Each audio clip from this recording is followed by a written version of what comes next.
A quick like and subscribe really helps our channel grow and allows us to bring you even more amazing content. Thank you for your support. I've always prided myself on being the kind of person who does right by others. I've donated to charity, volunteered at animal shelters, mentored kids from underprivileged backgrounds, you name it, I've done it. For years, I wore this goodness like a badge of honor, thinking it was all that mattered. But I've recently had a disturbing revelation, one that's shaken me to my core. I'm a good person, yes, but I'm not a nice person. This might sound like semantics, but let me explain. It all started on an ordinary Tuesday when a knock on my front door interrupted my evening routine. The face behind the peephole was unfamiliar, yet there was something unsettling about the man's eyes. They glinted with a strange intensity as if harboring a secret they intended to share whether I liked it or not. Against my better judgment, I opened the door. His presence was disarming, not for any overt threat, but because of his calm insistence that he had something important to say to me. "You've always thought of yourself as someone who does the right thing," he began, his voice almost hypnotic in its evenness, "but you've never considered the cost of that goodness." I should have shut the door in his face, but something about his words stopped me cold. He went on to recount incidents from my life, things only I could know. He talked about the time I had called out a colleague for plagiarism, a good deed that had effectively ruined her career. He reminded me of the protest I had organized against a local business for unethical practices, a campaign that had led to layoffs and financial hardship for dozens of employees. Finally, he mentioned my decision to step in when a friend was having marital issues. My interference, though well-intentioned, had resulted in an ugly divorce. I felt a growing nausea in my gut as he unearthed these memories. I had never stopped to consider the collateral damage of my actions. The man called what I did good but not nice, and that distinction was tearing me apart. Was it possible to be morally right yet utterly lacking in empathy? As horrifying as it was to admit, I couldn't deny the truth of what he said. My goodness had been weaponized, wielded like a blunt instrument with no regard for the casualties left in its wake. I asked him why he came to tell me this, and he simply smiled, a chilling expression devoid of warmth. "Because it's time you faced it," he said. With that cryptic statement, he turned and walked away, leaving me to stew in a swamp of doubt and self-loathing. I tried to forget his visit, but his words clung to my thoughts like a stubborn echo. My life, once a tapestry of pride and accomplishment, now seemed more akin to a patchwork of unintended harm. In my pursuit of integrity, I realized I had strayed from kindness, a realization forcing me to confront the shadows of my own conscience. The weight of it was suffocating, and for the first time, I questioned my own moral compass. Were my motivations ever truly selfless, or were they driven by a need for validation? I found myself avoiding interactions, fearful of the damage my good intentions might inflict. Paradoxically, my newfound awareness freed me from the illusion of moral superiority and shackled me with the burden of doubt. However, this internal crisis birthed a change, a resolve to listen first, act later. As weeks turned into months, I learned to embrace the chaos of others' lives without imposing my sanctimonious judgments. Though the path was fraught with challenges, I realized the true hell wasn't in being a bad person, but in being good without being nice. That anonymous visitor had been a catalyst, a haunting enigma that empowered me to redefine my humanity. Perhaps I'll never know who he was or why he chose me, but one thing is certain, he changed my life. Now, whenever I reflect on my actions, I carry with me the nagging reminder of what it means to be good and why it's more important, albeit harder, to be nice. The tension in my physics class had been building ever since our new teacher, Mr. Bryson, accidentally marked an incorrect question on our last quiz. It was one of those minor errors that teachers sometimes make, the kind they would routinely fix afterward, but not this time. Due to some glitch in his grading program, Mr. Bryson didn't notice the issue, and as fate would have it, the oversight allowed Jenny, the class genius, to bask in her first ever perfect score.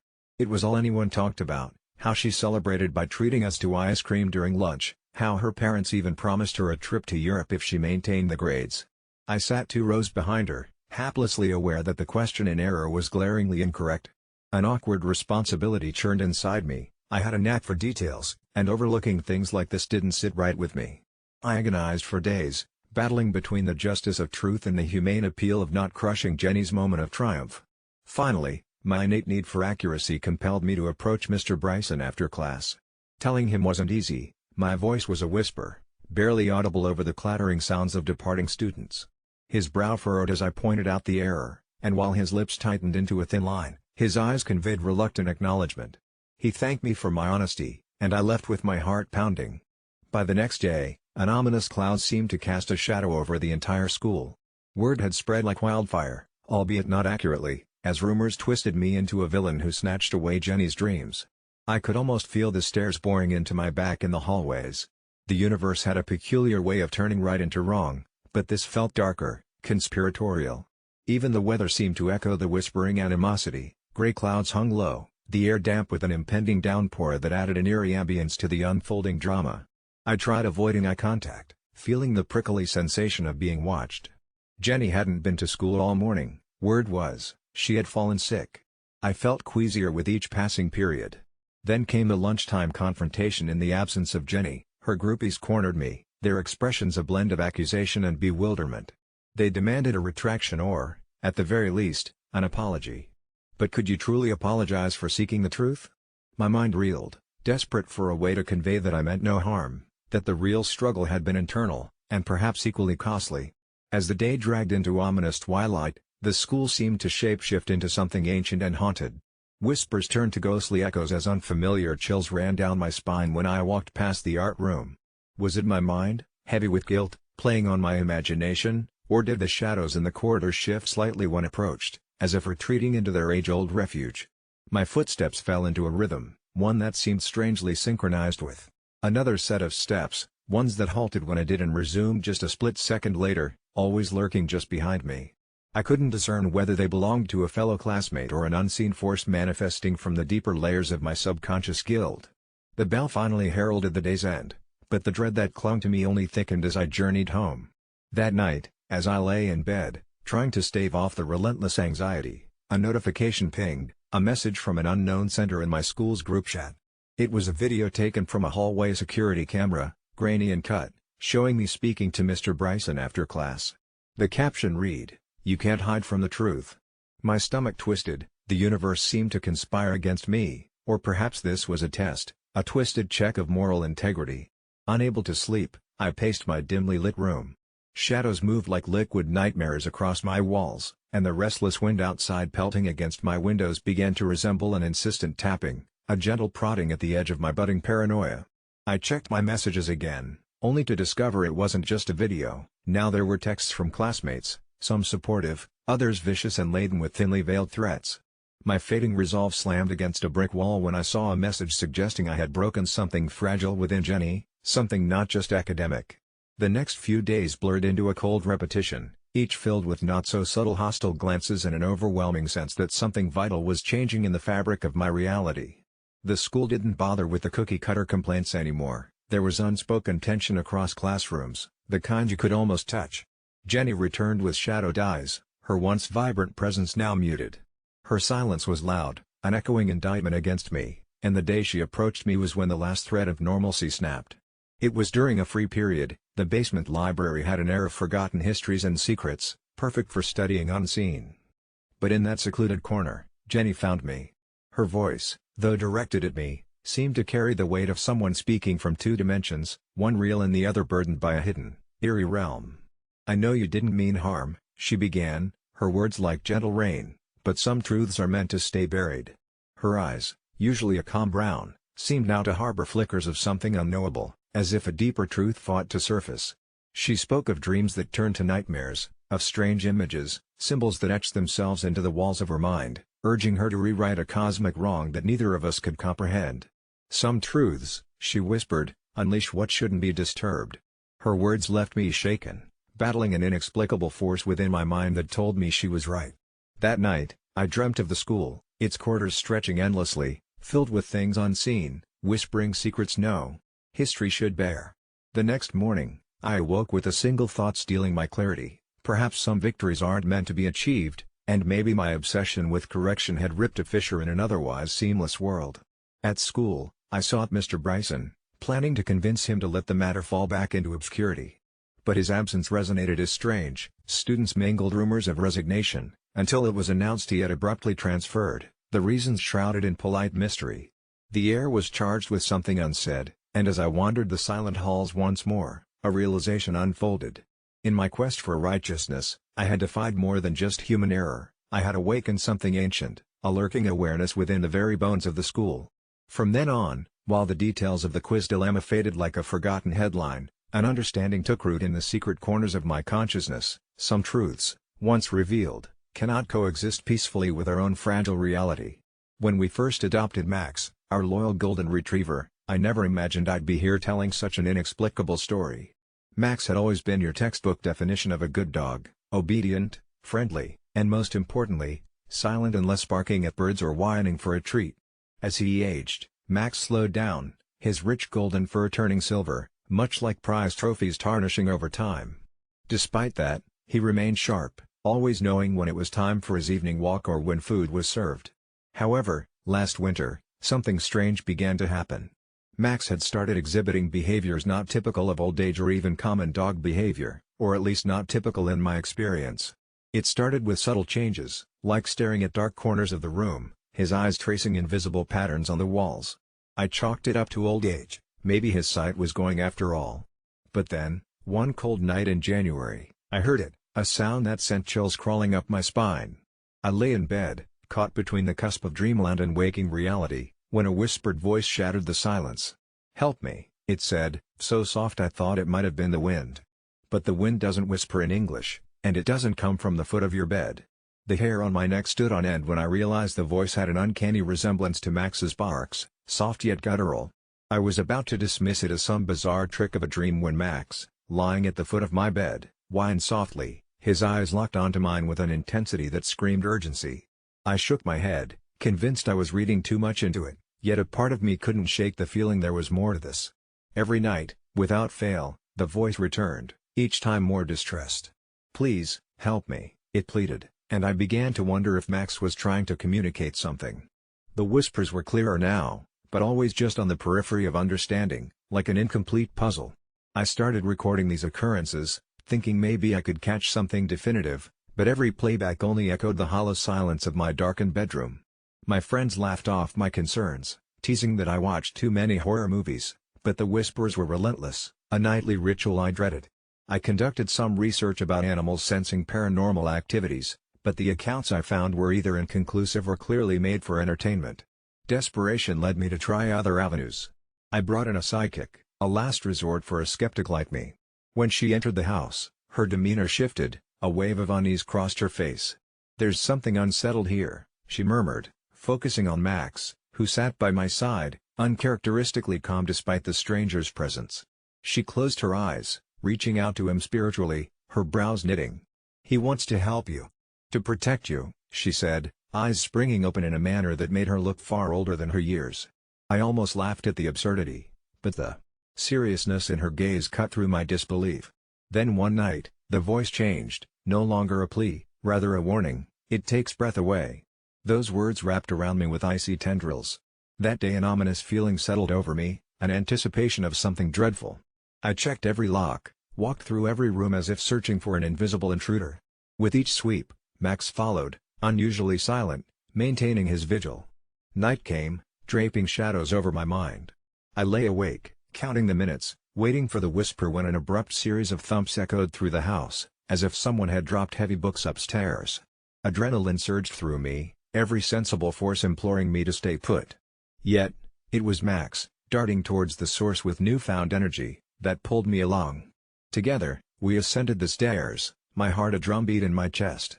I flicked on the hallway light, which swung eerily as if debating remaining on or plunging us back into darkness. We entered the guest bedroom, which I rarely used, a room preserved like a snapshot of a distant memory. The air was stifling, cloying, and a vague shadow lingered at the corner prompted by the thin moonlight slipping through the curtains. Max growled, a low rumble that resonated the understanding of a defender. My own breath felt heavy, time stretching impossibly as I strained my eyes to see what he was seeing. With sudden clarity, it appeared, a silhouette, not entirely humanoid, standing there, vague, menacing. Panic seared through me, an urge to flee screaming through my limbs, but I stood frozen, unable to look away. The shape moved suddenly, jerkily, and something in Max shifted too. He lunged, his body ignoring the weariness of age, barking with fervor I'd never seen before, driving the shadow back, away from me, as if physically manifesting his own protective aura. In the chaos, I grabbed a flashlight, casting a blinding beam across the room. The shadow dissipated as suddenly as it appeared, consumed by the light, leaving behind only the echoes of that haunting whisper. I sat on the floor, heart pounding fiercely, Max beside me, his breath heavy yet satisfied, a guardian whose duty knows no bounds. From that night, the whispers ceased, the dark corners of the room no longer a source of silent terror. It seems Max, with whatever wisdom or connection he had to this world and possibly the next, had sensed the danger and stood by me through it all. The thought of a spirit reaching out, using my old dog as a conduit to communicate, was beyond my every understanding, yet undeniably real. In Max's silence, the unspoken bond between us grew stronger, a testament to his unwavering loyalty. Still, sometimes, in the stillness of night, I find myself lingering in that guest room doorway, wondering if the shadows will whisper again, knowing that should they return, I won't be facing them alone. I never thought a simple prank could spiral so wildly out of control, until my best friend, Jake, decided to play a game with fate, and now I can't escape the guilt clawing at my conscience. It all started on a balmy Friday night, the moon cloaked behind a veil of clouds, casting an eerie glow over the streets of our small town. We had gathered, as we often did, in the cramped living room of Jake's rundown apartment, the place reeking of stale beer and musty secrets. The guys, pumped on adrenaline and bad decisions, exchanged wicked grins as Jake tossed a crumpled piece of newsprint on the coffee table. "Check this out," he said, his eyes alight with mischief. The article was about an urban legend, a haunted house rumor that had taken our town by storm, whispering tales of a cursed spirit lingering in the shadows, bestowing night terrors on trespassers. Jake, ever the thrill seeker, suggested we do the milk prank of doom, an absurd challenge we'd concocted years back that involved smashing a gallon of milk in a supposedly haunted location and recording our escape before the ghostly consequences trailed us home. Everything inside me screamed to shut it down. I'd heard too many tales of people tempting fate only to end up on the wrong side of a horror story, but Jake wouldn't hear it. "Come on, Greg," he urged, the others egging him on, "it's just a prank." But the sickening feeling in my gut told me this wasn't like the other times. "Jake, I don't think this is a good idea," I warned, but my apprehension only fueled his determination. As they prepared for the impending escapade, I decided to bail, leaving Jake and the rest with a lingering stare that screamed a silent don't. Later that night, the air electrified with a sense of foreboding, and sleep evaded me. I lay in my bed, eyes flickering between shadows, where every creak felt like an omen of disaster, haunted, perhaps, by the stillness of knowing I should have done more. When my phone buzzed frantically at 2 a.m. with messages from a number I didn't recognize, my heart plunged into an icy grip. Each word I read sent chills down my spine. It was Jake, desperately pleading for help, the texts riddled with typos and panic, "Trapped, can't get out, and she's here." Against my better judgment, guilt drowning out reason, I grabbed my keys and tore through the streets, my car's engine screaming beneath the oppressive night. My headlights cut through the murky fog as I arrived at the decrepit old house leaning into the night like a specter, its windows gaping voids, the air alive with an unnatural silence that prickled my skin. I found the door slightly ajar, and from within echoed distant cries, a series of stunted breaths and Jake's muffled cries for mercy. As the haunting chill seized me, every instinct screamed to turn back, but the pull of friendship, and fear of what could already be too late, drove me deeper into the bowels of the house.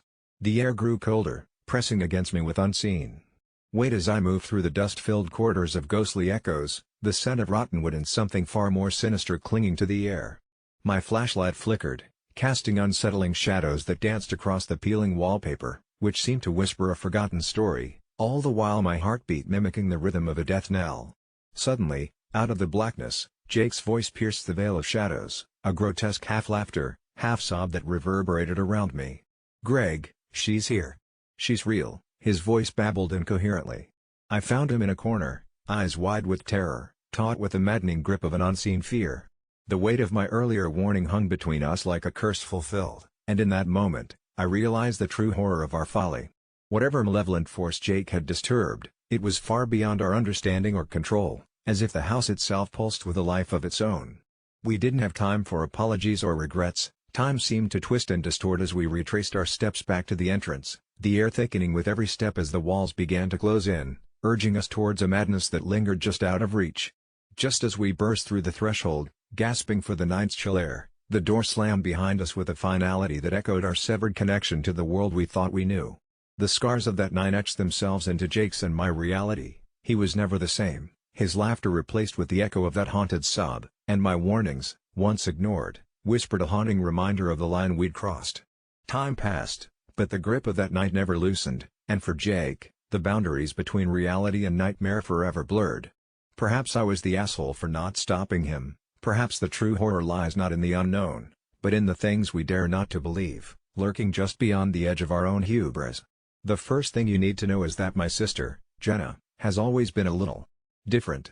Not in a bad way, just different. Even as kids, she had her head in the clouds, turning cardboard boxes into spaceships and believing her teddy bears spoke to her at night. I always thought she'd grow out of it, maybe chalk it up to a vivid imagination. But then, Jenna became pregnant. She was over the moon, lining up doll-sized clothes even before she started to show, naming her little one long before the ultrasound could confirm its gender. No one questioned her excitement or her meticulous preparation. After all, impending parenthood does funny things to people. Things took a turn when she started talking about the light. Jenna babbled endlessly about waking up in a glow that seemed to emanate from nowhere, surrounding her belly in a soft, pulsating warmth. She insisted it was a sign that her baby was special, destined for something beyond our mundane comprehension. I dismissed it as New Age mumbo-jumbo, the sort that expects you to align crystals to balance chakras. Then she invited me to her home, a small cottage nestled away on the edge of town, claiming she wanted me to meet her miracle. Her intensity almost deterred me, but family obligations won out, and curiosity nudged me forward. The indoors was fouler than I'd imagined, all windows sealed shut, air thick with incense and strange herbs, paintings of celestial phenomena cluttering the walls. Jenna floated about the place like someone possessed, whispering lullabies to her belly, urging it to glow for Auntie. She led me to the nursery where the atmosphere seemed to shift, an odd, oppressive heaviness settling over the room. In the crib, instead of the soft crib cushions and fluffy toys you'd expect, lay a jumbled mass of what looked like wires, slowly undulating as if breathing. It took a moment before I realized, the thing was emitting a ceaseless, soft hum. "Isn't he beautiful?" Jenna beamed with maternal pride, her eyes glazed with something that wasn't entirely sane. My mouth went dry. At first, I thought it was some art project, an elaborate joke, but the reverence in her voice chilled me to the bone. "It's not a real baby," I blurted out, horror gripping me, the moment of clarity ripping through the cocoon of unreality. Instantly, Jenna's face darkened, and her pupils seemed to swallow her irises. She accused me of jealousy, of failing to understand and appreciate the miracle she'd been chosen to carry. Nights became restless for me after that, hours haunted by the drone-like cannulation of circuits and a light that danced beneath my eyelids whenever they slid shut. Something was terribly wrong, clawing at the fringes of my consciousness.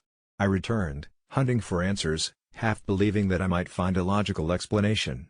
Jenna's welcoming demeanor had soured. I was an outsider, a skeptic, someone trying to put out the light of her child's brilliance. Despite her protests, I inspected her home further, driven by an unseen force, stumbling across drawings that seemed to flicker and pulse, tracing the edges of what looked like machinery-exploded diagrams. My heart pounded erratically. The schematics were disturbingly detailed, suggesting much more than a child's game. Desperately, I sought help from friends and professionals, but they laughed off my concern, dismissing Jenna's obsession as eccentricity and my recounting as someone in need of a little less coffee. Determined, I clandestinely filmed our next interaction, needing evidence, something more than my words could convey. As my phone captured her jubilation, the room grew steadily brighter and my device began to overheat bizarrely, the screen flickering before blacking out entirely. Something in that nursery violated common sense, and being near it filled me with both dread and unnamable awe. "She has plans for us," Jenna kept repeating, rocking on her heels, her hands tracing signals into the fabric of reality I couldn't decipher. The members of an online forum I frequented were the only ones who seemed to take me seriously. They talked of ancient machines, spectral energies, cycles of rebirth, intertwining biology and technology, but it felt so abstract. On a whim, a fellow member offered to connect me with a friend into unraveling the unseen. This contact, when approached, seemed more intrigued than alarmed, offering his expertise for nearly nothing, but making me promise to keep an open mind to the impossible. The day he was to arrive, the sky erupted in a tempest of savage colors, as if some cosmic entity cracked an eye open briefly upon our corner of the world. We entered, he instinctively armed with devices I struggled to understand, and found Jenna cradling the mechanical bundle, as if it were flesh and blood. A single touch from him to the cradle and everything went black, not just the absence of light but a total, enveloping void. In that suffocating darkness, I couldn't tell where I ended and nothingness began. Whispers unlike any sound I'd heard filled the space between heartbeats.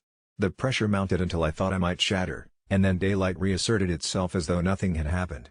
The contraption now lay in dereliction, Jenna sobbing, a hollow ringing resonating through the cottage like a death knell.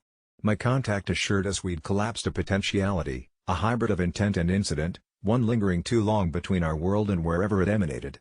Emerging, we found the town caught in a hushed awe. Many claimed they felt the earth shift, that the skies briefly wept a new kind of rain, one that left them feeling more alive, if not quite whole. Did we save Jenna and her child? The reality replayed in my mind constantly tore at me with unfinished threads, the knowledge that explore dimensions unseen often require a sacrifice not willingly given. Jenna doesn't speak of it, her mind seems to exist in a wrapped state, a tapestry reknitted where holes remain between the stitches. The incidents became folklore, as stories like these often do, but I watched from the periphery as small electrical anomalies began to appear, flocks of birds circling areas devoid of electronic noise, and wondered if something within the cracking tether to our reality had left its echo. Possibly an innocuous whisper long after the scream. Though it's quiet now, I dare not turn my back, refusing to see another glimmer lurking or confront shadows that would dare take form. So, tell me, does that make me the asshole? For trying to save my sister from something she didn't know she invited in, or for telling her cold truth that day? Perhaps the greatest truth is knowing how little we truly understand. Growing up, my childhood was punctuated by a peculiar kind of silence, one shadowed by the unspoken, secreted away into the dust-laden corners of my old Victorian family home. My parents were the kind who adhered to peculiar traditions and enigmatic rules, the strictest of which was, never explore the attic, and certainly never speak of what's inside. As a child, my curiosity was a feral beast, caged only by the loving yet stern assurances of my parents that there was nothing but old furniture and cobwebs, the living quarters for spiders and forgotten things. For the longest time, I abided by this rule. The keys to the attic remained hung on a silver chain worn perpetually around my father's neck, jangling with every step he took as if serving a constant reminder of the forbidden. Yet, the mysteries of childhood are rarely laid to rest with simple assurances, and there were nights when strange noises would filter down through the plaster, elusive whispers and delicate thuds that seemed too deliberate to be merely the house settling. I'd mention them casually during dinner, always receiving a dismissive chuckle from my parents, who would exchange knowing glances, their eyes clouding just for a fraction of a second, a fleeting moment of something I couldn't decipher then. As I grew older, the happenings took on a new form, less like curious noises and more like soft footsteps above my ceiling, sometimes growing frantic as if dozens of feet joined in an echoing dance. The nights when I was alone were the worst, each creak feeling like a herald of some unseen presence. Despite the mounting dread, my parents' rule held an ironclad grip on my tongue and my actions, for they were good people, kind and thoughtful in every way that counted, except this one, perplexing exception. It was only when I turned 17 that my life, and the secrets of my attic, unfolded in a way that shook the very core of my understanding of family. My parents had gone out for the evening, leaving me with the kind of nervous anticipation that comes only from the promise of solitary freedom in a house so full of mysteries. As the clouds rolled in and the evening grew into night, I finally gathered the courage, perhaps triggered by the desperate resound of the most violent footsteps yet, that seemed to shake the very walls. The keys had been left on the dining table, their steel glinting under the overhead light like a siren's call. With trembling hands, I took them, each step up the narrow staircase a test of my resolve. The door was heavy as if weighted down by more than just old memories, and its hinges protested when I forced it open.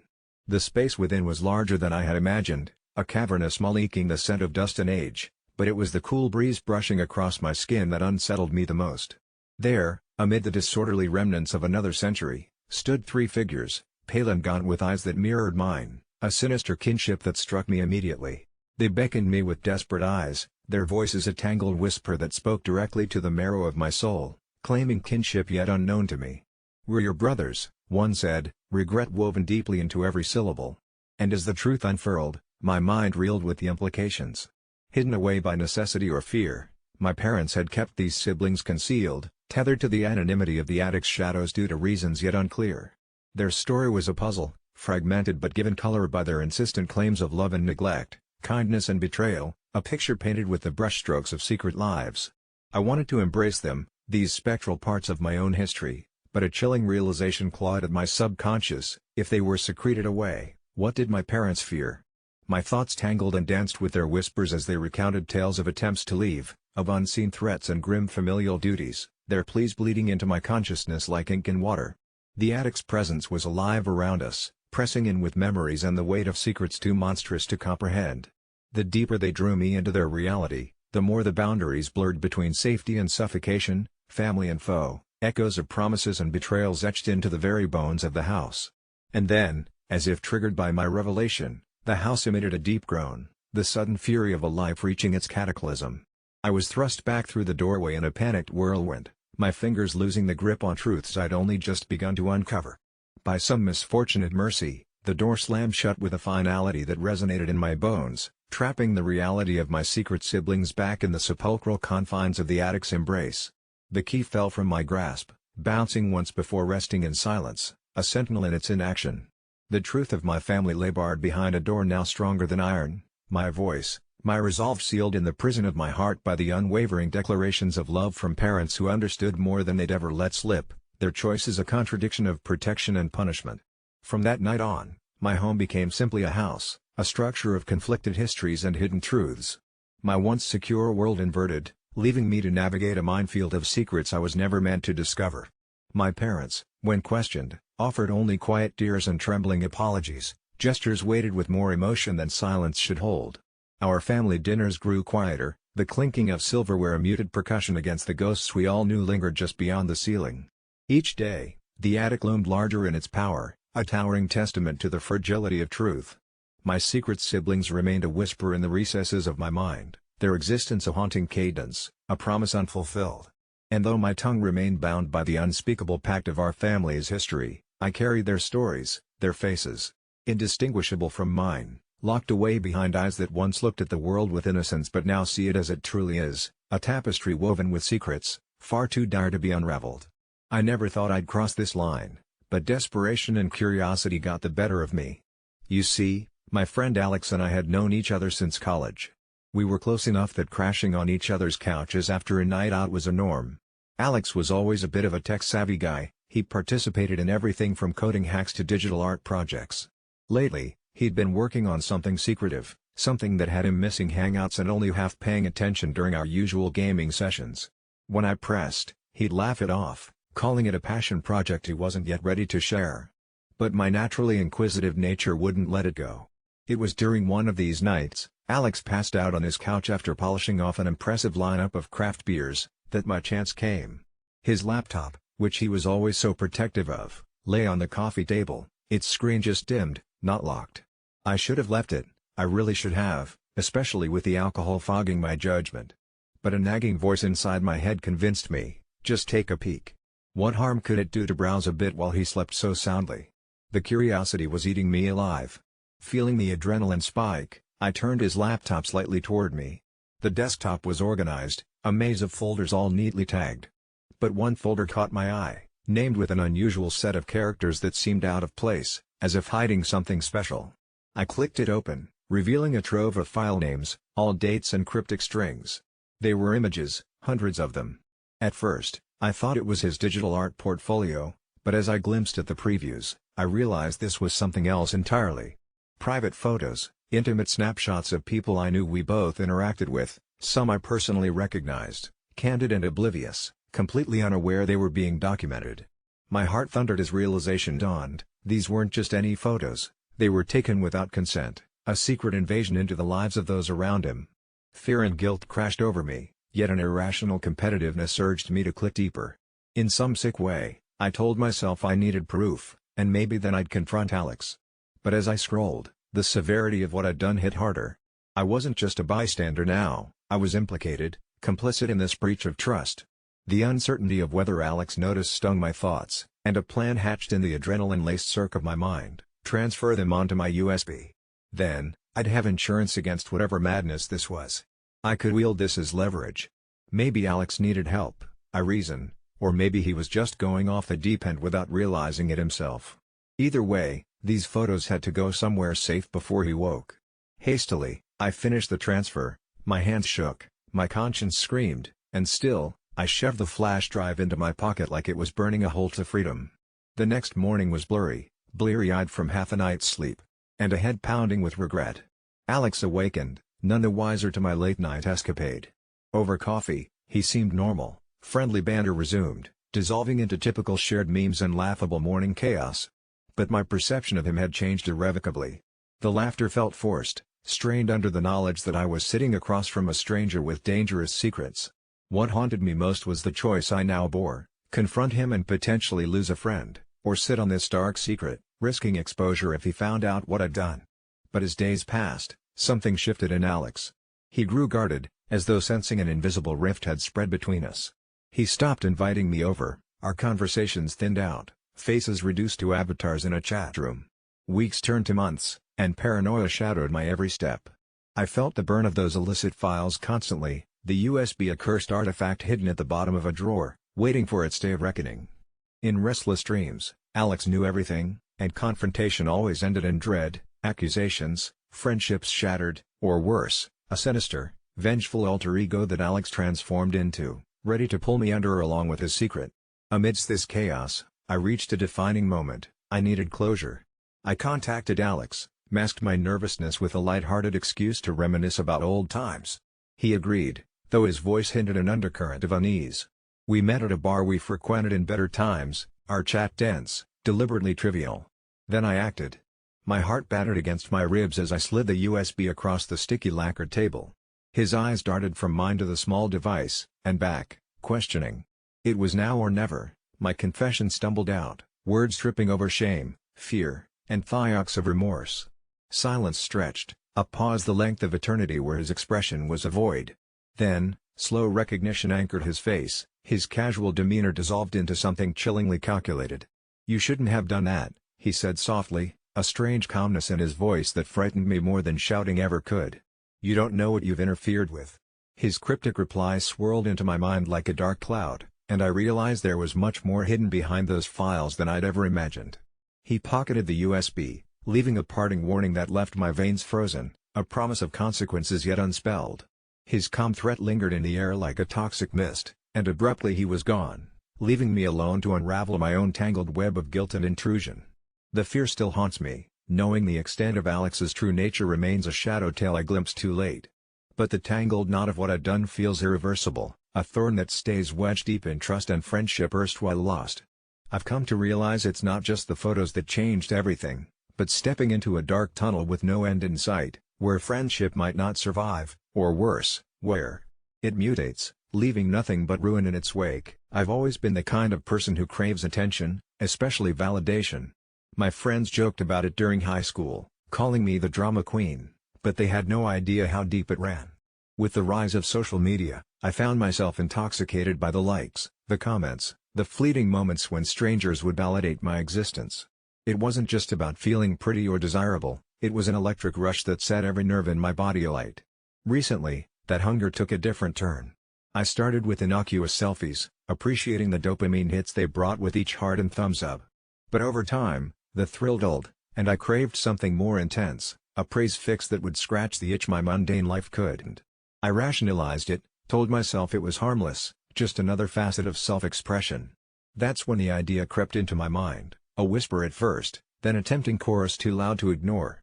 Why not escalate it, take those pictures one step further? Lewd photos, they'd bring a rush unlike anything I'd experienced before, I was sure. It seemed almost daring and empowering, a bold statement of confidence. But deep down, it was my craving, my kink for praise, dragging me into that vortex.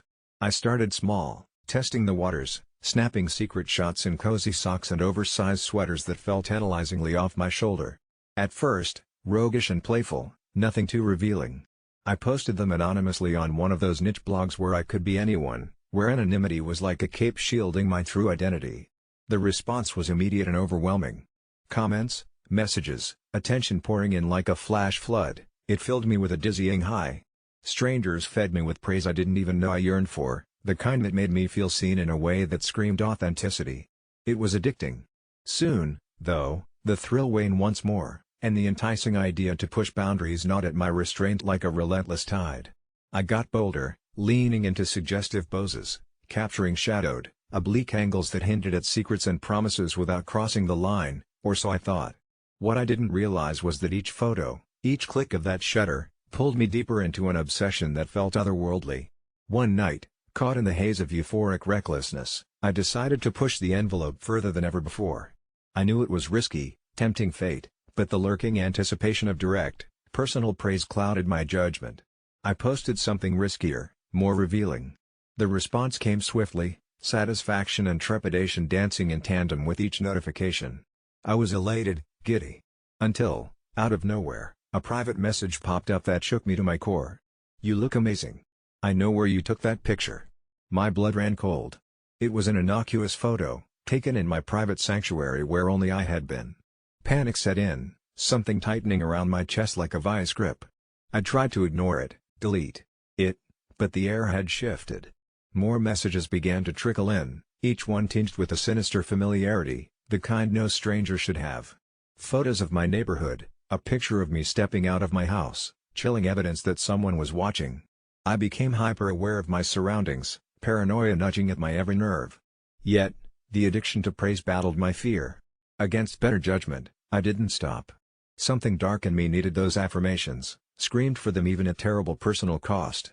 And with each new post, the messages grew more eerie, personalized, as if this person could peer straight into my soul.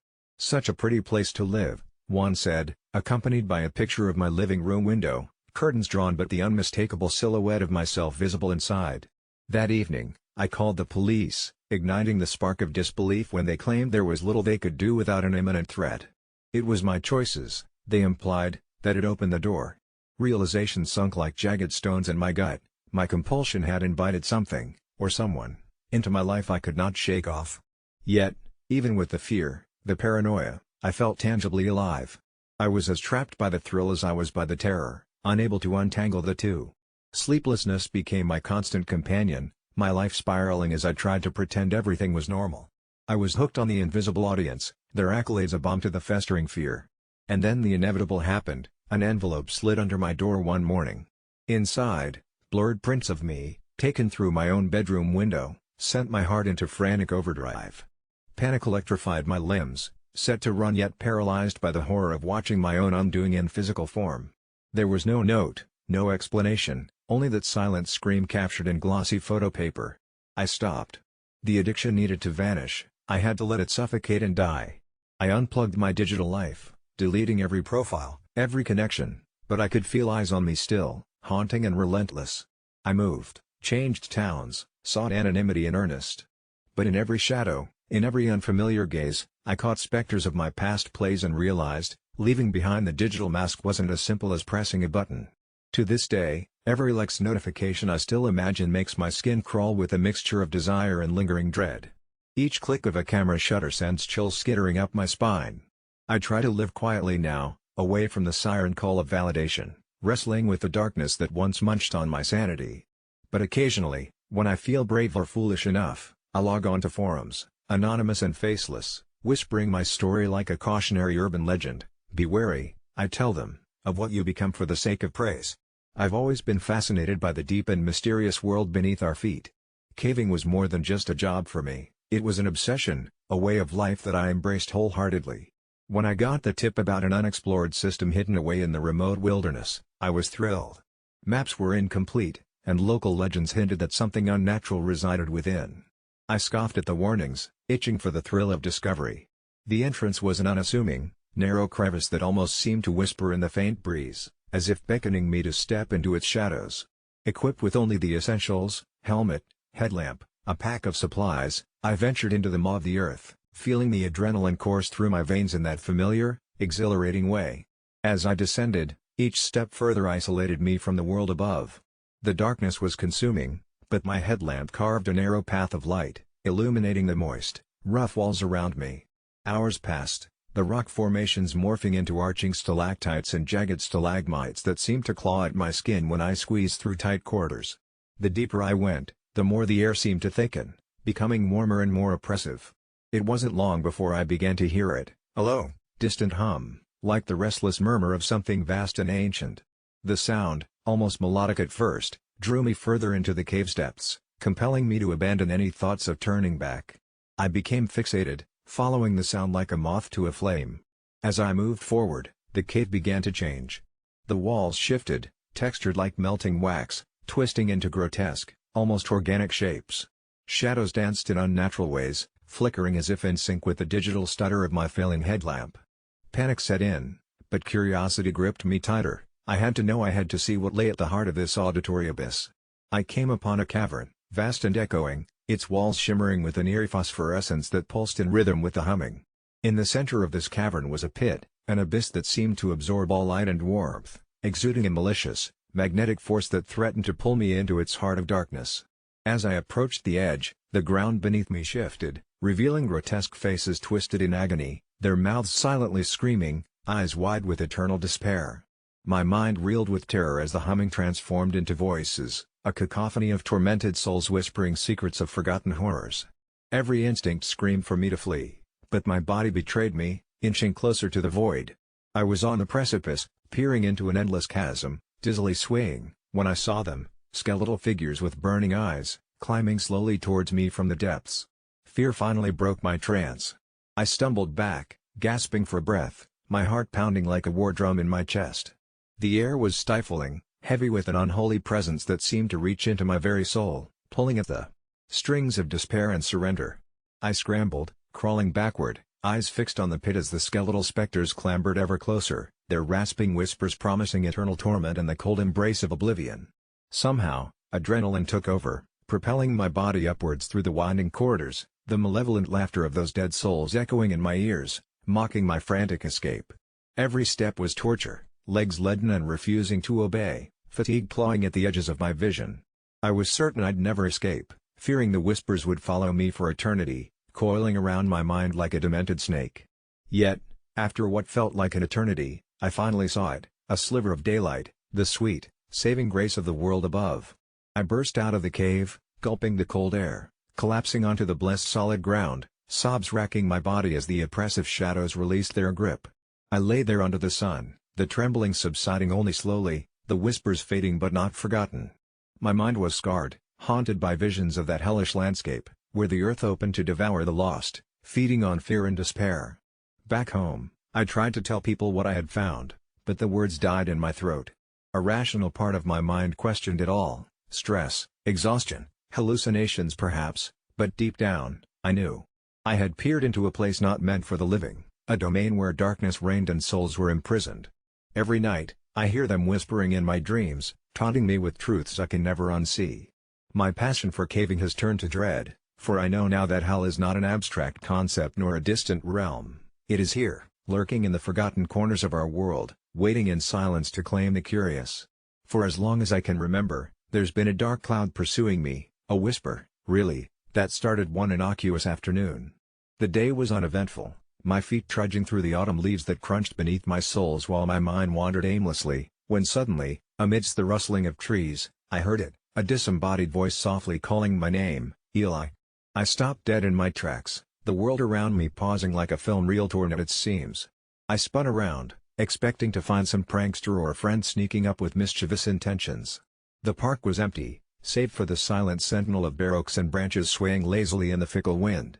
Dismissing the voice as an anomaly, possibly the echo of a memory or imagination's folly, I continued my journey home.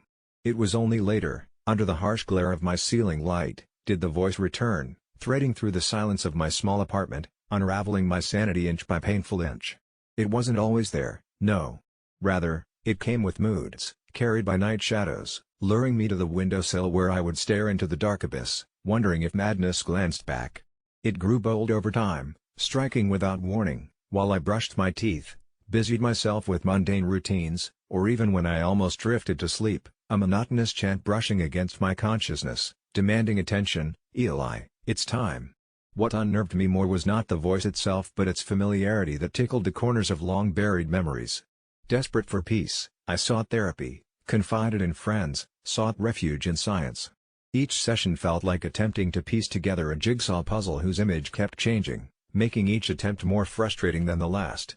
Then, Lucy, a fellow colleague with a penchant for the mystical, offered an alternative, esoteric in nature and garnished with skepticism from my side. Eli, sometimes the universe tries to communicate. Maybe you're just not willing to listen the right way, she suggested, pressing a small, worn leather notebook into my shaking hands, its pages filled with cryptic symbols and incantations for opening one's third eye or some such nonsense. I thanked her, though inwardly dismissed it. Over the next week, the voice's intensity didn't lessen. Instead, its persistence reached an apex, accompanied by evenings spent on YouTube, absorbed in strange rituals, half to humor the situation, half in a bid for relief. One dreary, rain-slicked night, while an angry storm lashed vehemently against my windows, the voice came again, not as an intruder on my thoughts but a tidal wave crashing through my psyche. I clutched the notebook, Lucy's words rattling in my mind like dice in a tin can. With nothing left to lose, I chanted one of the invocations, feeling foolish, yet oddly driven by an intense curiosity. No sooner had the last word left my lips did a sensation take hold, a visceral unraveling, as if layers of my reality peeled away, leaving raw nerves exposed to the winds of chaos. Gone was the dimly lit room, and in its place, a landscape of shifting shadows and indistinct forms that danced just beyond perception. In the center floated a figure, ethereal and oddly comforting, vibrating in tandem with the rhythmic thrum of my heart. I dared to reach out, the figure responding in kind, and as our consciousnesses brushed, an understanding blossomed between us, flowering under the weight of countless unspoken truths.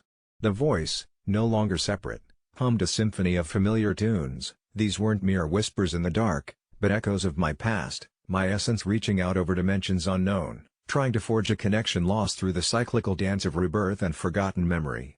Questions flooded my mind, demanding answers. Why was I experiencing this? Where did the voice come from? Flickers of past lives flashed before my eyes, lifetimes entwined with those I've never met, yet instinctively recognized as pieces in a larger puzzle. I awoke with a start, the room bathed in early morning light, pulse racing. The experience had shifted something within me, an alignment of the self that quelled the persistent voice. Though exhausting, the encounter lent me insights into my fears and existence, devoid of horror save for the loss keenly felt for a love once known and hastily forgotten. I now recognize this voice not as a herald of insanity or specter of doom but a guide urging me toward enlightenment, helping close the rift between who I was and who I am meant to become. The journey isn't over. Every rustle of leaves or silence before the storm reminds me of connections that defy the constructs we place on our reality. The voice, that once tormentor, has become my confidant, a surreal and trusted friend awakened from the depths of time, though sometimes, I wonder, what led me here and what lurks beyond my newfound understanding.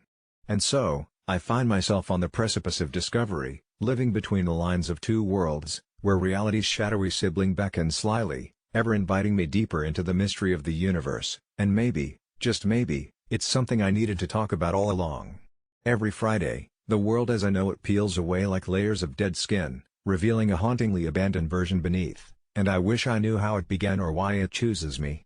I used to look forward to Fridays, just as any other employee would, marking the end of another grueling week, planning for 2 days of freedom. But now, it's a day I dread, even as I cross the threshold of sanity, one toe at a time, into the clutches of something unspeakable. It started innocuously enough, a flicker in my peripheral vision while riding the bus home, a sensation as if someone or something brushed against me when my apartment door swung open on its own. Passing it off as fatigue-induced hallucination seemed reasonable until reality itself began to warp, first slightly and then more distinctly. At exactly 9:27 p.m., every Friday, I'd find myself awake in my dimly lit apartment, music and voices from neighbors fading like the distant hum of half-remembered dreams. Yet, upon stepping outside, the world I encountered resonated emptiness. The traffic lights blinked in vain over desolate streets, leaves whispering secrets among themselves in the gentle night wind.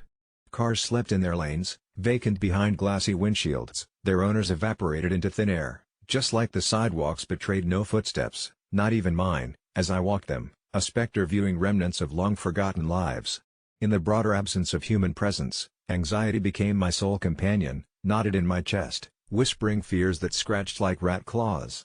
Modern ruins they were, not from lack of maintenance but devoid of the chaos that once defined them. Storefronts, eternally open, bore neither cashier nor patron. Minutely and impossibly, I heard the ticking of watches hanging lifeless in jewelry store windows, each tick punctuating the amplification of my isolation. It wasn't until the fourth Friday that I met her, clad in tattered clothes, eyes wide and haunted, a lone figure among phantoms. Her name was Mira, or at least that's the identity she clung to, woven from shadows as hollow as the echo of our footsteps. We weren't alone, she informed me.